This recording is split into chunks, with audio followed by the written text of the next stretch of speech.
Knitting is a fantastic technique for knitting different shapes. They don't have to be rectangular, they don't have to start at the bottom edge and finish at the top. So I just wanted to talk about circles, which can be used as a basis for all sorts of designs, perhaps hats and bags and cushions and things like that. And there are lots of different ways of knitting circles. So it could be something like this one, which is cast on the outside edge and decreased towards the centre. In this case, knitted back and forth, which meant sewing the last seam.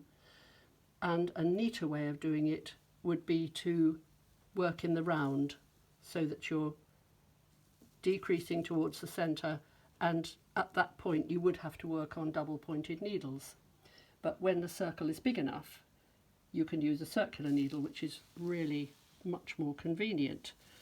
So there are different ways of doing the increases or decreases depending whether you're working inwards or outwards. This one worked out from the centre and had sort of multiple increases at regular intervals, and this one has, at again regular intervals, there's a single increase which makes a spiral pattern.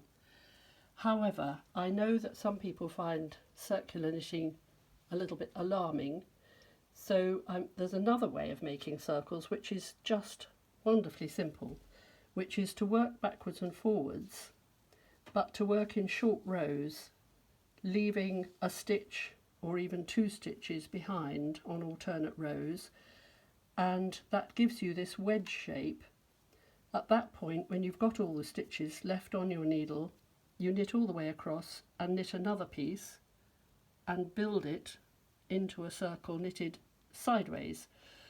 And I love using stripes because they show the pattern so clearly and they make such a bold design. So whether you're knitting in the round, where the stripes are going in circle, the direction of the knitting, or you're knitting in wedge shapes and building them up, it gives you a lovely strong pattern. It doesn't have to be stripes. I've got a piece here which is just knitted in stocking stitch, but again in these short row wedges, so you can see the stitches are going round. So having done that, you could then develop the idea into 3-dimensional pieces and build all sorts of shapes.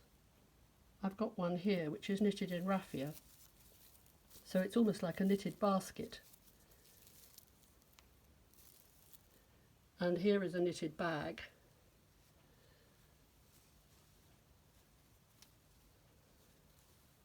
So you can develop the little short row idea to make complete 3-dimensional pieces, or they could simply be the tops of hats.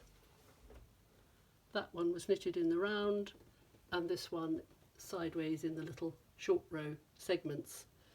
So there's lots of scope for building shapes in knitting.